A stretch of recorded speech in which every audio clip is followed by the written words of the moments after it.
In these slides that hopefully you'll be seeing as this is going on, and I think in your workbook also, there's an example of a coaching contract. I want you to just take a look at it. It's not something you have to do, but it does put in it, and what I put in there is the elements of the kind of expectations that you may want to think about, such as if you have a formal coaching relationship, you want the coachee, and I'm going to talk about this more as we go along, but the coachee to take a lot of responsibility for that relationship.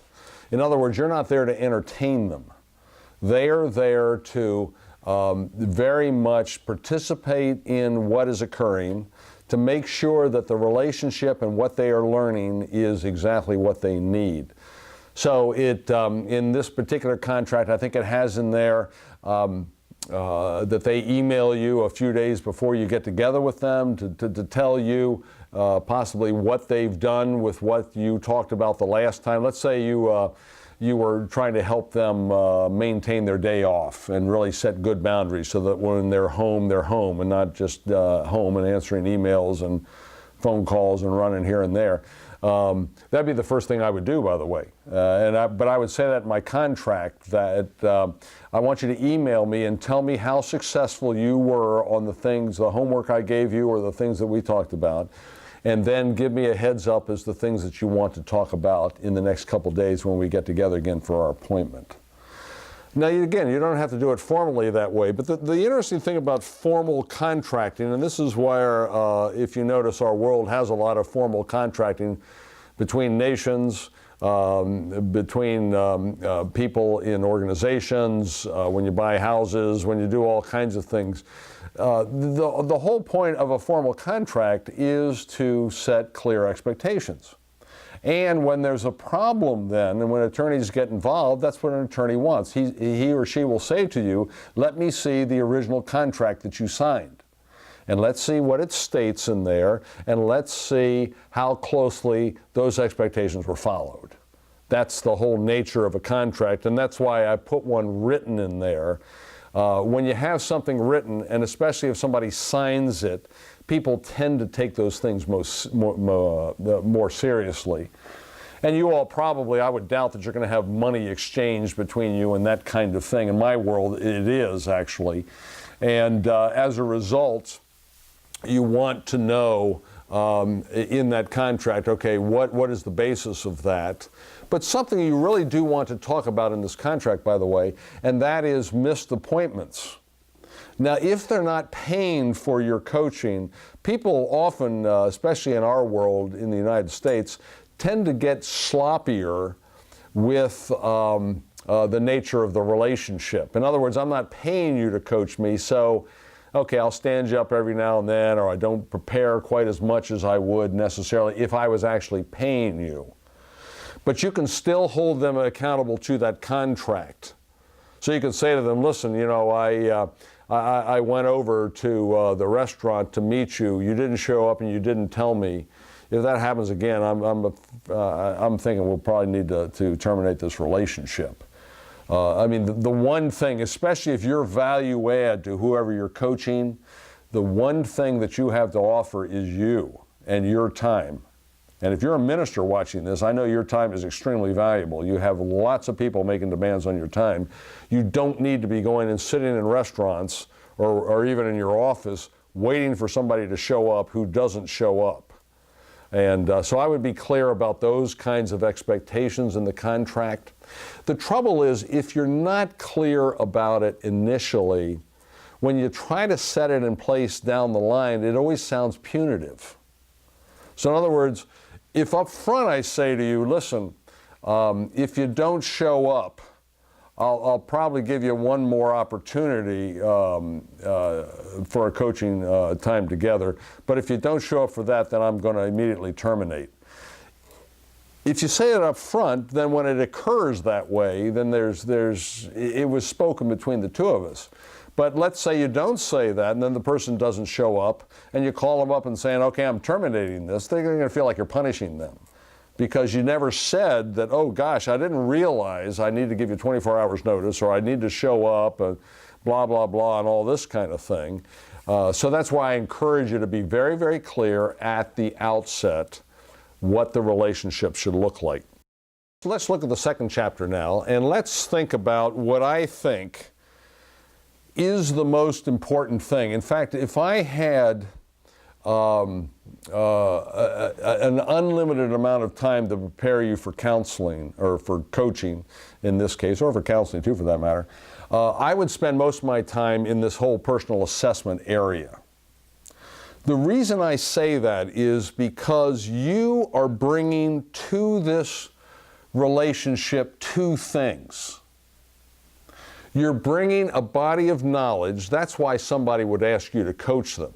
They think that you have something that they need, or they wouldn't ask you to coach them, obviously. Like Michael Jordan is not going to call me anytime soon and ask me to coach him on basketball. I don't know anything about it. I played a little in high school, but that's about it.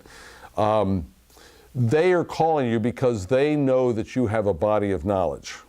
That's number one. But number two, more important than that, is you have yourself. You are going to bring you to this relationship. And that's where it becomes absolutely, absolutely critical for you to understand the you that you're bringing to this relationship. In a lot of the leadership things that I do, and I do a lot of leadership coaching and a lot of leadership teaching, we now call it the well-defined leader. Or another way of saying it is the non-anxious presence. The well-defined leader, though, is someone who is very aware of his or herself. I know myself, therefore I can manage myself, which means that I can understand my relationship with you a lot better, and I can help manage that relationship a lot more effectively. But if you notice, it backs up to you. In all the organizations that I work in, and I work in many, many different types of organizations. I do a lot of coaching in the FAA. As a matter of fact, a lot of their senior leadership is one of the places I do a lot of coaching. You cannot get around the leader. Somebody has said an army of sheep led by a lion will beat an army of lions led by a sheep every time. The essence of that is that the leader is absolutely essential in any relationship. You are the leader now in this coaching relationship. That's why they've sought you out. And it becomes absolutely critical that you understand you. And when I say that, by the way, I'm saying it somewhat flippantly, because in a lot of ways, and I'm 65 years old, and I'm still in the process of learning Jim Osterhaus from many, many different aspects, from myself personally, and from my relationships and my spiritual life, and all kinds of different aspects that go in making who I am. That's a lifelong task. But I'm going to be talking a little bit here as we go on, talking about some of the aspects that I think would be very, very helpful to you in understanding yourself. And there's several tools. One or two of them are listed in there, and I'm going to talk a little bit about them. Now, I'm not going to be able to fully explain them unless you've actually taken one or two of these tools that are out there and can be used. Some are better than others. Like there's gifting surveys. You want to find out how you're gifted. You can take a survey for that. Now, I've never taken one. I'm not exactly sure how good they are, and I assume some are better than others. But that's one way of figuring out, okay, how specifically am I gifted? But let's think about this a little bit more as we think about the well-defined leader.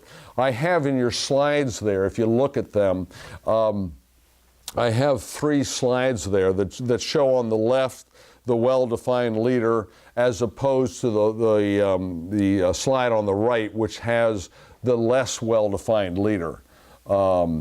And it starts right out with the well-defined leader is someone who has clarity about self and his or her own life goals, as opposed to someone on the right side there who's less well-defined, who is unclear about who she or he is and unclear about his or her life goals. So right off the bat, you begin to get a sense of what separates a well-defined leader from a less well-defined leader.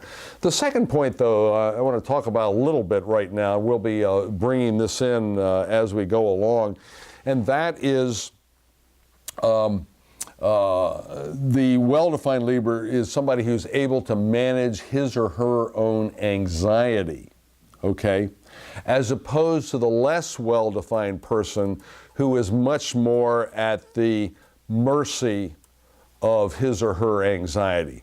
Let's stop for a minute and talk about that. Two components I want you to get in figuring out yourself and your own self-definition is this. Number one is your own particular bent in life, and I'll explain that to you in a minute. And number two is your own particular story in which you have lived. And this will give you some understanding, at least from my perspective, as to how anxiety develops for people. Let's talk about bent, though, first of all. I like that term, bent. I'm sort of taking it from the verse in Proverbs. Train up a child in the way he or she should go, and when he is old, he will not depart from it. Now, a lot of people take that verse to say that if you bring up a person in the things of the Lord, they won't depart from it when they get old. That's a nice concept, but I don't think that's what that verse is teaching because of the Hebrew word for way he should go. That Hebrew word is a word that would better be translated as bent. It's used, let me give you an example. It's used another place in the Old Testament this way. The eagle soars in the air because that is its bent. In other words, the eagle is uniquely constructed to soar. That's what its bent is. Here's what the verse seems to be saying. Bring up a child in his or her unique bent. And when he or she reaches 45, they won't have a midlife crisis. No, when they get old, they still will not have departed from it. Why? Because they're in their bent. So let's talk about your bent for a little bit. Your bent, to me, is made up of several things, okay?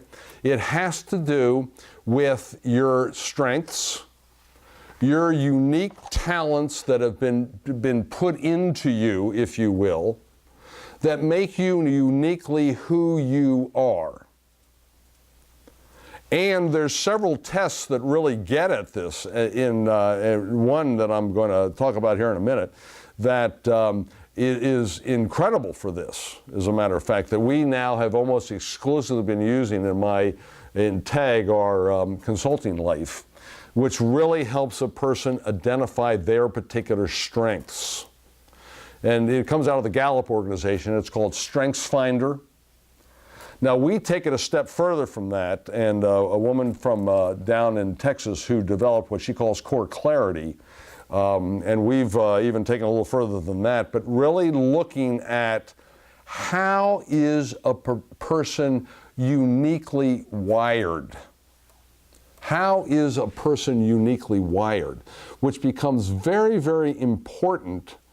For those of you who are parents, it becomes extremely important as you're raising your kids to know how they are uniquely wired. And in just a minute, we'll talk about that because this now starts blending into a person's story and how bent and how a person's story sometimes comes at odds with each other.